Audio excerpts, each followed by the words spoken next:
大家好，我係李喬雲中醫師，咁就呢個係一個專門講述針灸嘅頻道嚟嘅。咁我呢條嘅影片亦都希望可以補充我呢一條短片冇講過嘅想法同細節啦。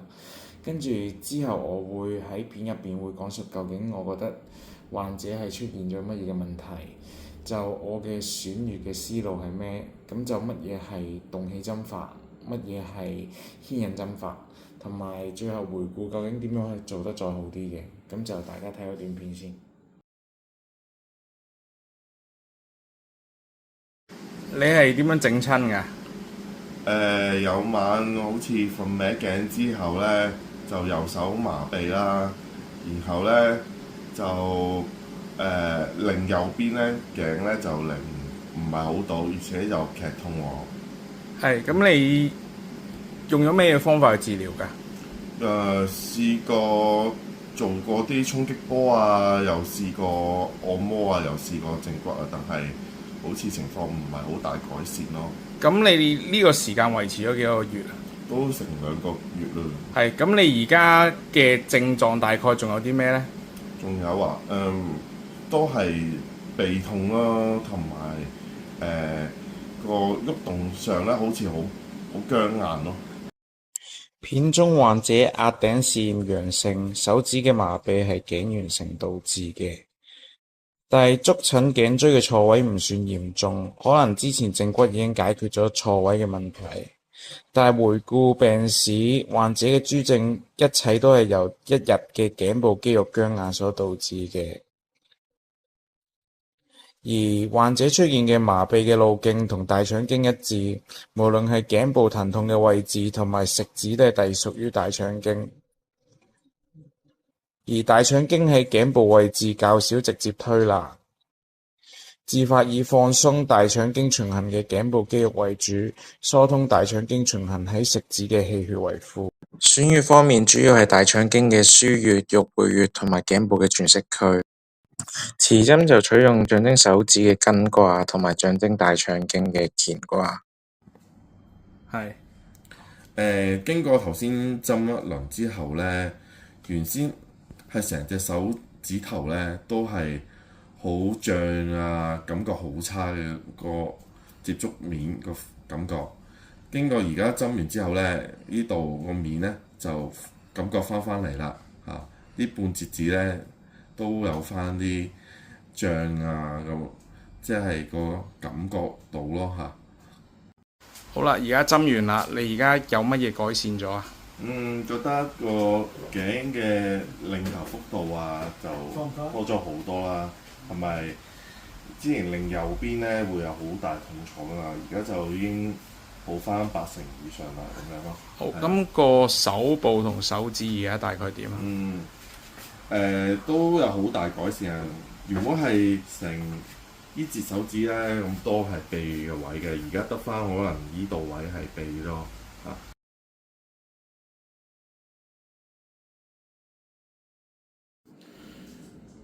咁就我先講咗，我覺得患者係有乜嘢問題先。咁我當日到診嘅時候呢，患者條頸係轉唔到嘅，然之後就食指啦，就會覺得好脹、好麻、好熱。咁我就諗啊，佢呢啲症狀係咪頸源性導致呢？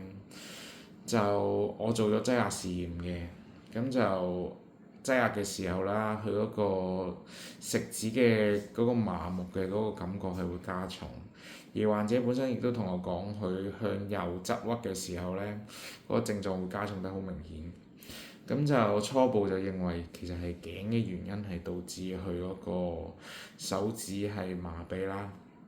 然之後我就詢問個病史究竟佢點整親㗎咁樣，佢就話有一晚喺梳化度瞓醒嘅時候頸就肌肉好緊，然之後出現呢啲症狀，就話曾經睇過正骨啊、物理治療啊、衝擊波啊，成效都唔好大嘅。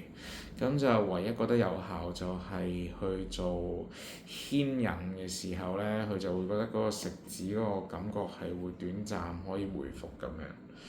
之後我觸診患者個頸椎啦，又唔覺得有錯位咯。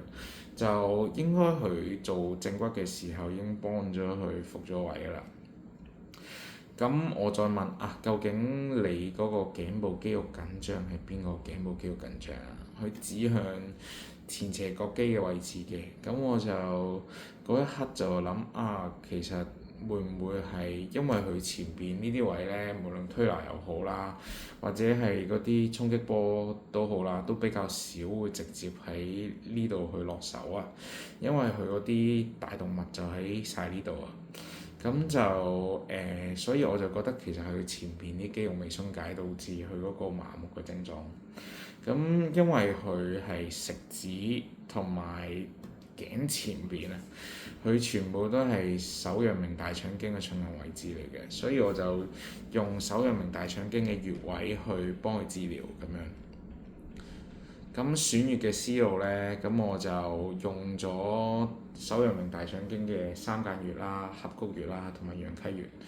咁三間穴咧就係攞佢係手陽明大腸經嘅腧穴嘅，咁就可以用嚟止痛啦。咁合谷穴我片入邊有講佢係玉之會穴，其實係咩意思咧？我哋合谷穴咧其實係兩嚿肌肉咧，咁樣平埋之後咧，呢個縫位就合谷穴啦。咁我哋中醫就講以骨治骨啊，以肉治肉啊。咁就肌肉豐厚嘅位置就當然可以治療肌肉啦咁樣。而陽溪穴我就講佢係頸部嘅全息區。咁乜嘢係全息區啊？到底？咁就簡單啲理解全息區咧，就同你去做足底按摩一樣嘅。咁就一個身體嘅局部，其實就可以蘊含住成個身體嘅信息㗎啦。例如面診又好啊，舌診又好啊，耳穴都好啊，咁佢都係咁。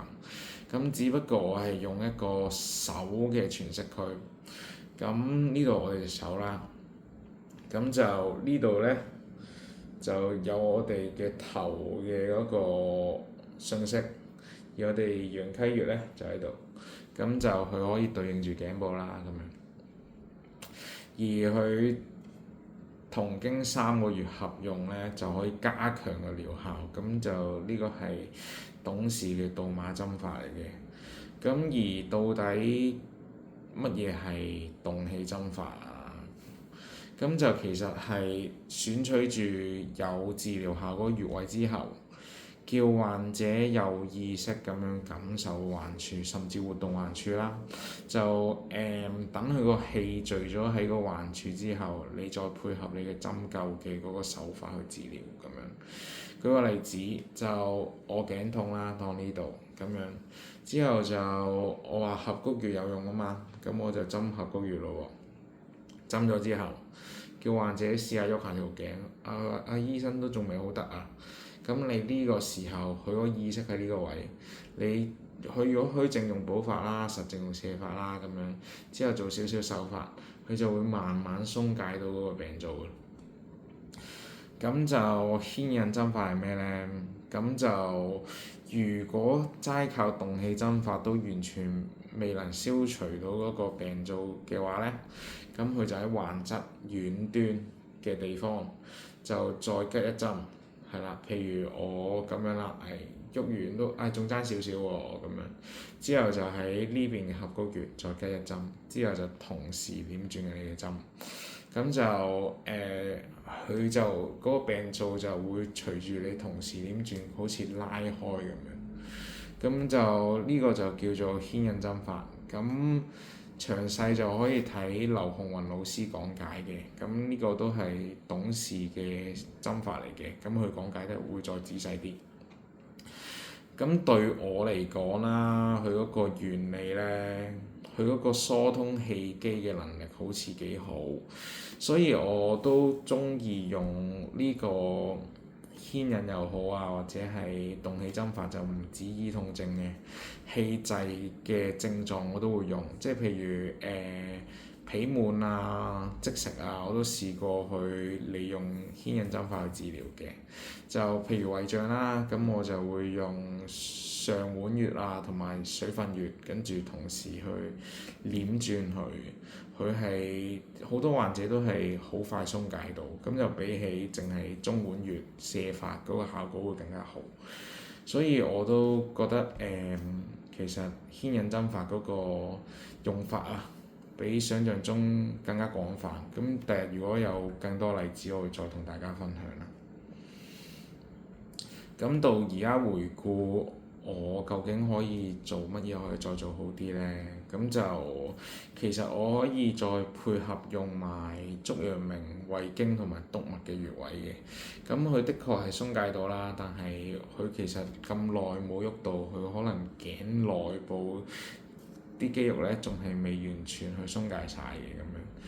咁而會唔會用近端取穴法啊？咁我就覺得呢個 case 我就唔覺得用近部取穴會好啦，因為學頭先講落去，其實呢啲位置都係比較危險啊。咁就再加埋，如果針呢啲位置患者緊張嘅時候咧，佢個肌肉繃緊嘅時候，佢個症狀亦都會再加重。咁我就覺得無謂因為呢啲肌肉繃緊嘅小問題就承受呢啲風險啦。咁又大家學下遠端取穴法。咁就呢條片就講到呢度啦。咁就歡迎大家追蹤訂閱讚好，咁又多謝，拜拜。